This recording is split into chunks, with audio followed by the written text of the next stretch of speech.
بسم الله الرحمن الرحيم.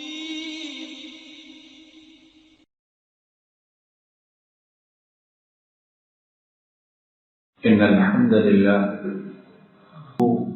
ونستعينه ونستغفره ونؤمن به ونتوكل عليه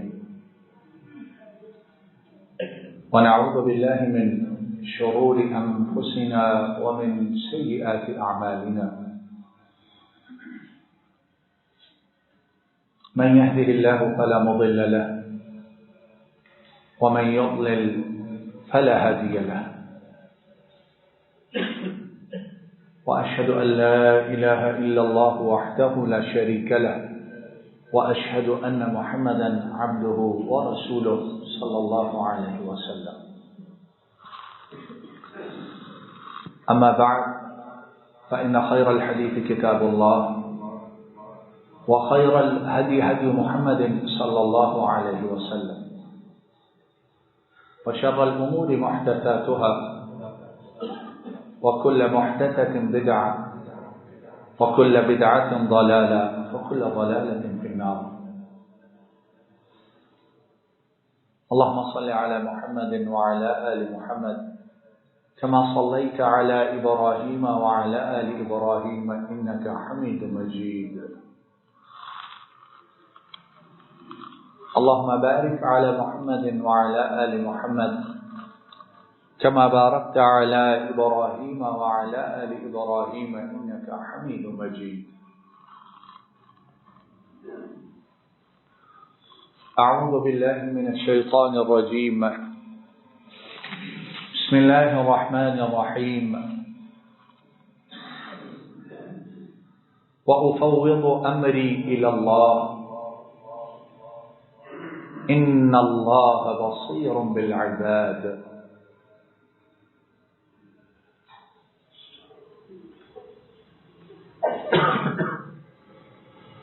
فستذكرون ما أقول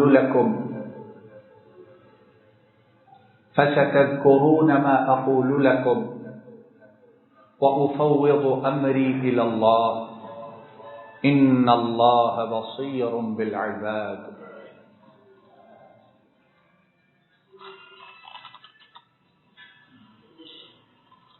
اور عنقریب تم لوگ یاد کرو گے جو میں تمہیں کہہ رہا ہوں، اور عنقریب تم لوگ میری بات کو یاد کرو گے، اور میں اپنا معاملہ اللہ جل شانہ کے سپرد کرتا ہوں. کیوں؟ یقیناً اللہ جل شانہ بندوں سے بہت زیادہ باخبر، بندوں کو بہت اچھی طرح دیکھنے والے ہیں. اللہ رب العالمین کی توفیق سے پچھلے خطبہ جمعۃ المبارک سے ہم نے بات یہ شروع کی تھی کہ بہت سے لوگ، بہت سے گھر والے کو شکوہ کرتے ہیں کہ ہمیں محسوس ہوتا ہے کہ شیطان جنوں کی صورت میں یا کسی اور صورت میں تکلیف پہنچاتا ہے. جسم میں تکلیف ہے، گھر میں بے برکتی ہے، کاروبار وہ چلتا نہیں ہے، بیماریاں جان چھوڑتی نہیں ہیں، آوازیں آتی ہیں، دل ڈرتا ہے، گھبراتا ہے. کوئی علاج بتائیے اس کا. تو قرآن و سنت ان دونوں میں اللہ رب العالمین نے اور نبی کریم صلی اللہ علیہ وسلم نے اتنی باتیں بتلائی ہیں، اور وہ اتنی کارگر ہیں، اور وہ اتنی کامیاب ہیں کہ اگر ہم مضبوطی سے ان کو تھام لیں،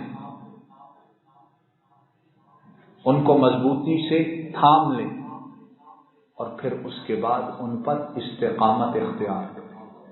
یہ یاد رکھیں، تھوڑی دیر کے لیے نہیں ہے کہ جب معاملہ ختم ہوا تو پھر نہیں، استقامت اختیار کریں تو اللہ رب العالمین کی طرف سے شیطان جنوں کی صورت میں اور انسانی شیطان تکلیف نہیں پہنچا سکتے.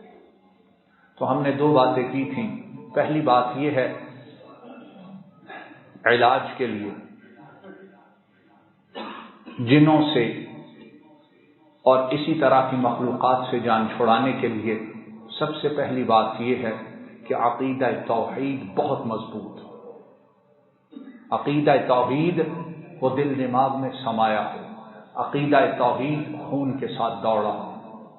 دوسری بات یہ ہے کہ قرآن و سنت کی ہر بات پر سختی کے ساتھ عمل کیا جائے، کسی بات کو چھوڑا نہ جائے اور کسی بات کو کمتر، حقیر، چھوٹا اور معمولی نہ سمجھا جائے. تیسری بات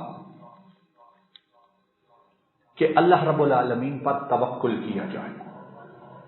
اور توکل سے مراد کیا ہے؟ اختصار کے ساتھ کہ انسان جو اس کی استطاعت میں ہے، جو اس کے وسائل ہیں، ان کے ساتھ پوری محنت کرے، اس میں کوئی کسر، کوئی کمی باقی نہ رہنے دے. اور اس کے بعد جب اپنا سارا زور لگا لے، سارے وسائل اختیار کر لے، سارے طریقے جو حلال، پاک، صاف ہیں ان پر عمل کر لے، تو پھر نتیجے کے لیے اپنی محنت پر نہیں بلکہ نتیجے کے لیے اللہ جل شانہ کی رحمت پر اعتماد کرے. پھر انتظار کرے کہ نتیجہ اب اوپر سے آئے گا. اور توکل یہ اتنا بڑا، اتنا گہرا اور اتنا بابرکت موضوع ہے کہ اگر اس پر تفصیل سے بات کریں تو ہفتوں بعد چلتی رہے، یہ ختم نہیں ہوتی. یہ سمجھتے جائیے توکل کرنا یہ بذات خود ایک عبادت ہے. جس طرح نماز عبادت ہے، روزہ عبادت ہے، تلاوت قرآن عبادت ہے، اسی طرح اللہ پر توکل کرنا یہ بذات خود عبادت ہے. اور یہ عبادت کیسی ہے؟ وَمَن يَتَوَكَّلْ عَلَى اللَّهِ فَهُوَ حَسْبُهُ. جو اس رب پر توکل کرتا ہے تو اللہ فرماتے ہیں پھر وہی اس کے لیے بہت کافی ہو جاتا ہے. یہ ایسی عبادت ہے. اور ابھی ہم نے شروع میں جو آیت مبارکہ ایک پڑھی ہے، موسیٰ علیہ الصلاۃ والسلام نے جب فرعون اور اس کے حواریوں کو اس کے دربار میں اللہ رب العالمین کی دعوت پہنچائی، فرعون اور اس کے سردار، اس کے سرکش ساتھیوں نے جب کہا موسیٰ کو ختم کر دو، تو انہی میں سے ایک بندہ ایسا تھا، انہی دربار والوں میں سے، انہی مقرب لوگوں میں سے جس کے دل کو اللہ نے ایمان کے نور سے منور کر دیا. اور اللہ رب العالمین کو اس دربار والے مومن کی، فرعون کے دربار والے مومن مرد کی باتیں اتنی پسند آئیں کہ اللہ نے انہیں قرآن کریم میں نقل کیا ہے. وقال يا قوم اتبعوني اهدكم سبيل الرشاد يا قوم انما هذه الحياة الدنيا متاع وان الآخرة هي دار القرار. وہ کہنے لگا اے فرعون اور اس کے درباریوں، یہ دنیا چند روز کا سامان ہے، مٹ جانے والی. وَإِنَّ الْآخِرَةَ هِيَ دَارُ الْقَرَارِ. رکنے کی جگہ، ٹھہرنے کی جگہ، اطمینان کی جگہ، سکون کی جگہ وہ صرف آخرت ہے جس کی طرف یہ موسیٰ بلا رہے ہیں. پھر اس نے لمبی گفتگو کی اور آخر میں جب اس نے اپنی بات ختم کی تو اس نے کہا فَسَتَذْكُرُونَ مَا أَقُولُ لَكُمْ. فرعون اور اس کے حواریوں، ممکن ہے تم لوگ مجھے زندہ نہ چھوڑو، ممکن ہے کہ آج کے بعد کل کا دن مجھ پر زندگی کی حالت میں نہ آئے جس طرح کہ تم بدبخت لوگ ہو، لیکن جو میں تمہیں کہہ رہا ہوں میں چلا بھی گیا، میری باتوں کو تم یاد کرو گے. اور پھر اس نے کہا وَأُفَوِّضُ أَمْرِي إِلَى اللَّهِ. اور اپنا معاملہ وہ میں اپنے رب کے سپرد کرتا ہوں. ان اللہ بصیر بالعباد، یقیناً اللہ بندوں کو بہت اچھی طرح دیکھنے والے، جاننے والے ہیں۔ تو اللہ جل شانہ اگلی آیت میں بیان کرتے ہیں فوقاہ اللہ سیئات ما مکروا، فرعون اور اس کے حواریوں نے، اس کے لشکروں نے ہمارے اس بندے کے خلاف جتنی بری تدبیریں اور سازشیں کیں، ہم نے اپنے اس بندے کو ان تدبیروں اور سازشوں کے برے نتیجوں سے بچا لیا۔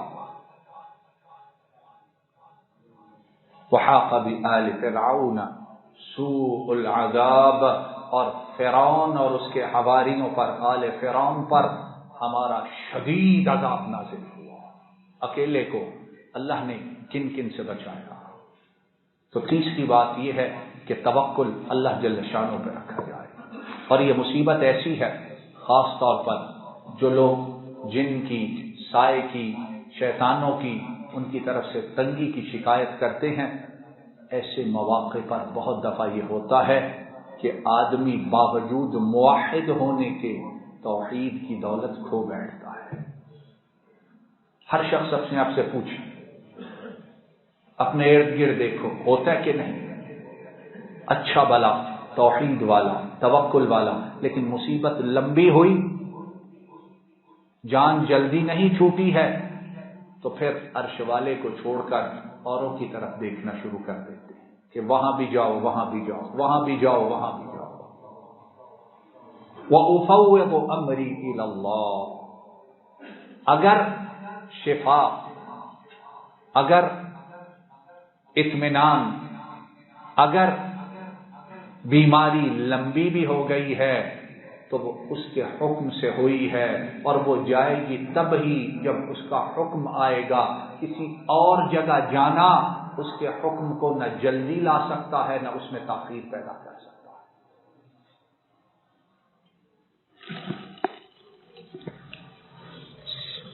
چوتھی بات، ہر آدمی اور خاص کر جو جادوئی اثرات، شیطانوں کے چنگل میں پھنسا ہو، اس کے لیے بہت زیادہ ضروری بات یہ ہے کہ دن رات نیک اعمال ان میں سبقت کی کوشش کرے، نیک اعمال کثرت کے ساتھ کرے۔ کیوں کرے؟ اللہ جل شانہ نے قرآن کریم میں وعدہ کیا ہے، من عمل صالحا من ذکر او انثى وهو مؤمن فلنحيينه حياة طيبة وَلَنَجْزِيَنَّهُمْ أَجْرَهُمْ بِأَحْسَنِ مَا كَانُوا يَعْمَلُونَ۔ فرمایا تم میں سے جو بھی کوئی نیک عمل کرے گا، عمل صالح کرے گا، چاہے وہ مرد ہو چاہے خاتون ہو، اور وہ مومن ہو، اور وہ کیا ہو، بولیے کیا ہو، توحید پہلے گزر چکی ہے، قرآن و سنت پر عمل پہلے گزر چکا ہے، توکل پہلے گزر چکا ہے، اس میں یہ صفات ہوں، مومن ہو اور اعمال صالحات کرے، تو فرمایا یقیناً ہم اس کی زندگی کو بڑا میٹھا بنا دیں، اس کی زندگی حیات طیبہ بن جائے گی، ہم اس کو زندہ رکھیں گے اس حالت میں کہ وہ زندگی بڑی اچھی، اطمینان والی، سکون والی گزارے گا۔ تو جب اللہ کی طرف سے اطمینان آئے گا، بابرکت زندگی ملے گی، اطمینان آئے گا، تو یہ شیطانی اثرات سے جان چھوٹے گی کہ نہ چھوٹے گی؟ تو چوتھی بات کہ ہر آدمی اور خاص طور پر جو اس طرح کی تکلیف میں گرفتار ہو، چاہے مرد ہو خاتون ہو، وہ نیکیاں کرنے کی بہت کوشش کرے، جو فرائض ہے 5 ان کی ادائیگی کے بعد نوافل کا اہتمام بہت کرے، اور اسی طرح وہ تمام نیکیاں جو نوافل میں آتی ہیں ان کی طرف سبقت کی کوشش کرے۔ انشاءاللہ اس تکلیف میں نمایاں کمی دیکھے گا یا اللہ جل شانہ اپنی مرضی سے اس کی تکلیف کو مکمل ختم فرما دیں گے۔ چھٹی بات، استقامت اور مداومت، استقامت اور مداومت۔ اور استقامت سے مراد کیا ہے کہ نیکی کے اب جس رستے پہ چلا ہے اس پہ چلتا رہے، یہ نہ ہو کہ 2-3 مہینے بعد تھک جائے، یار بڑی محنت کر لی، بڑا زور لگا لیا، بڑی کوشش کر لی، جان ہی نہیں چھوٹتی، بس کافی ہو گیا۔ ان الذين قالوا ربنا الله ثم استقاموا تتنزل عليهم الملائكة ألا تخافوا ولا تحزنوا وأبشروا بالجنة التي كنتم توعدون۔ اللہ جل شانہ فرماتے ہیں یقیناً وہ لوگ جنہوں نے کہا ربنا اللہ، ہمارا رب کون ہے؟ بولو رب کون ہے؟ اللہ۔ ثم استقاموا، پھر ڈٹ گئے۔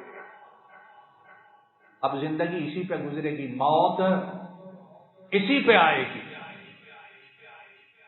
ان کے پاس پھر شیطان کس طرح ٹھہر سکتا ہے؟ جادو کے اثرات باقی کس طرح رہ سکتے ہیں؟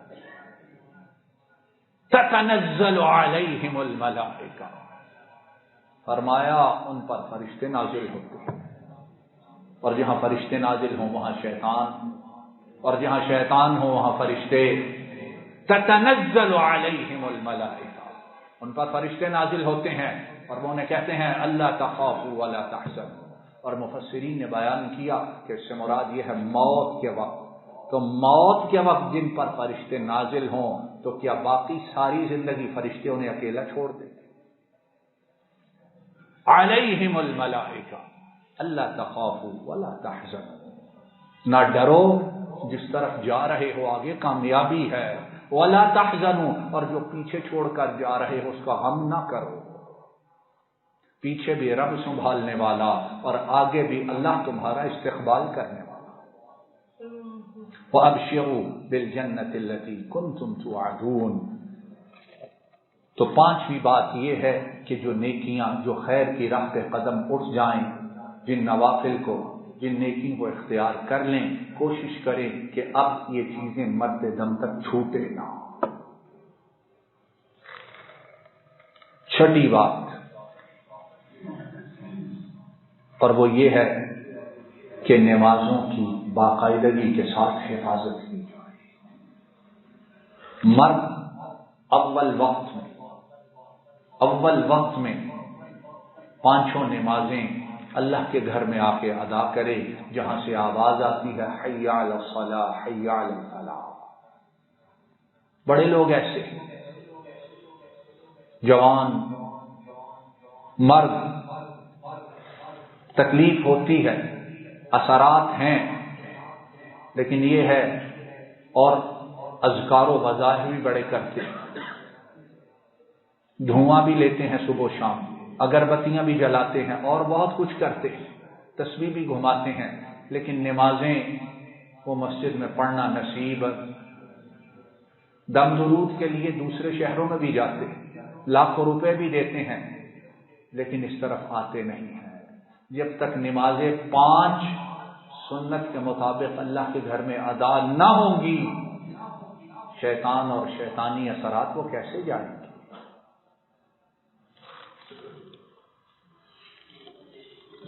بہت زیادہ احادیث اور قرآن و سنت میں بڑی باتیں ہیں، صرف ایک حدیث مبارک کو سنیے۔ امام ابو داؤد حضرت ابو امامہ الباہلی رضی اللہ تعالی عنہ ان سے بیان کرتے ہیں کہ نبی کریم صلی اللہ علیہ وسلم نے ارشاد فرمایا ثلاثۃ کلہم ضامن علی اللہ عز وجل، 3 قسم کے لوگ ایسے ہیں کہ ان کی ضمانت اللہ جل شانہ دیتے ہیں۔ 3 قسم کے لوگ ایسے ہیں کہ جن کی حفاظت، اس کی گارنٹی کون دیتا ہے؟ اللہ رب العالمین دیتے ہیں۔ اور ہم میں سے ہر ایک کو، اور خاص طور پر جو شیطانی اثرات کی وجہ سے پریشان ہو، اسے اللہ کی گارنٹی کی ضرورت ہے کہ نہیں ہے؟ ہے کہ نہیں ہے؟ اور جب وہ گارنٹی دے دے تو پھر اس کے بعد کسی اور کی ضرورت باقی نہیں رہتی۔ تو فرمایا اللہ جل شانہ 3 لوگوں کی گارنٹی دیتے ہیں. پہلا وہ شخص، پہلی وہ قسم، وہ شخص جو اللہ کی راہ میں جہاد کے لیے نکلتا ہے تو اللہ رب العالمین اس کی گارنٹی دیتے ہیں. اور وہ گارنٹی کیا ہے کہ اگر فوت ہو گیا تو جنت اس کا ٹھکانہ ہے، اور اگر واپس آیا تو اجر بھی لے کر آئے گا اور مال غنیمت بھی ساتھ لے کر آئے گا. ہر 2 صورت میں اس کے لیے گارنٹی ہے حفاظت. دوسرا شخص فرمایا وہ شخص جو مسجد کی طرف جاتا ہے. اب جو 5 دفعہ اللہ کی توفیق سے قدم اٹھا کے مسجد کی طرف جائے اور پھر آئے، شیطان کتنی دیر اس کے ساتھ رہے گا؟ اثرات بد کتنی دیر اس کے ساتھ چمٹے رہے گا؟ فرمایا مسجد کی طرف جانے والا جب جاتا ہے تو اللہ رب العالمین اس کی گارنٹی دیتے ہیں، اس کی حفاظت کا ذمہ لیتے ہیں. کیسے؟ کہ اگر آنے اور جانے کے دوران فوت ہو گیا تو میں اسے جنت میں ضرور داخل کروں گا، اور اگر واپس آ گیا تو بہت زیادہ اجر اور ہماری رحمتوں کو سمیٹ کر واپس آئے گا. اور تیسری قسم فرمایا جس کی اللہ جل شانہ گارنٹی دیتے ہیں، حفاظت کا ذمہ لیتے ہیں، وہ شخص ہے جو جب گھر میں داخل ہو تو داخل ہوتے ہی کہے السلام علیکم ورحمۃ اللہ وبرکاتہ. کتنے مشکل کام ہے یہ سب، لیکن یہ ہے کہ یہاں ہم لوگ بھولے ہوئے ہیں، یا ہم لوگ جاننے کے باوجود تغافل، سستی کرتے. تو نمازوں کی حفاظت یہ شیطانی اثرات کو ضرور دور کرنے کے لیے ایک بنیادی رکن، ایک بنیادی چیز. اور خواتین جنہیں یہ تکلیف ہو وہ اپنے گھروں میں اول وقت میں نمازوں کا اہتمام کریں. اور یہاں یہ بھی سمجھتے جائیے کہ نمازوں کو اول وقت پڑھنا، نمازوں کو ان کے پہلے وقت میں پڑھنا جب نماز کا وقت داخل ہوتا ہے. نماز پڑھنا اسلام کا دوسرا رکن ہے، بہت بڑا عمل ہے، لیکن نماز کو اول وقت پڑھنا اس سے درجات اور بلند ہو جاتے ہیں. ایک یہ ہے انتظار کرتے رہنا، آخری وقت جب آئے تب پڑھ لینا، یا ایک نماز کو دوسری کے ساتھ ملا لینا، اس کے وقت کو فوت کر دینا. ایسا کرنے والا اپنے آپ پر بڑا ظلم کرتا ہے. اور نبی کریم صلی اللہ علیہ وسلم کی احادیث مبارکہ ہیں جن میں آپ سے سوال کیا گیا کہ سب سے افضل عمل کون سا ہے، تو آپ نے کچھ اعمال بتلائے.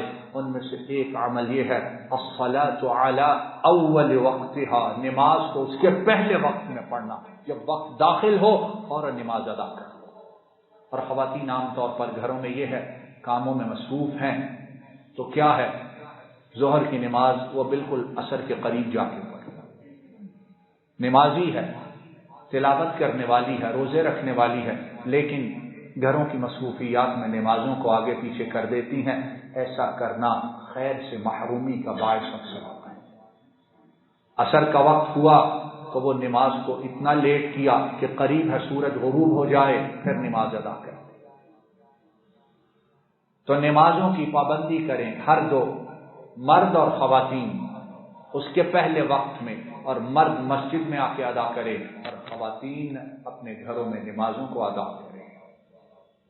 اور پھر نمازوں کے متعلق ایک بہت اہم بات کیا ہے، قد افلح المؤمنون الذین هم فی صلاتهم خاشعون.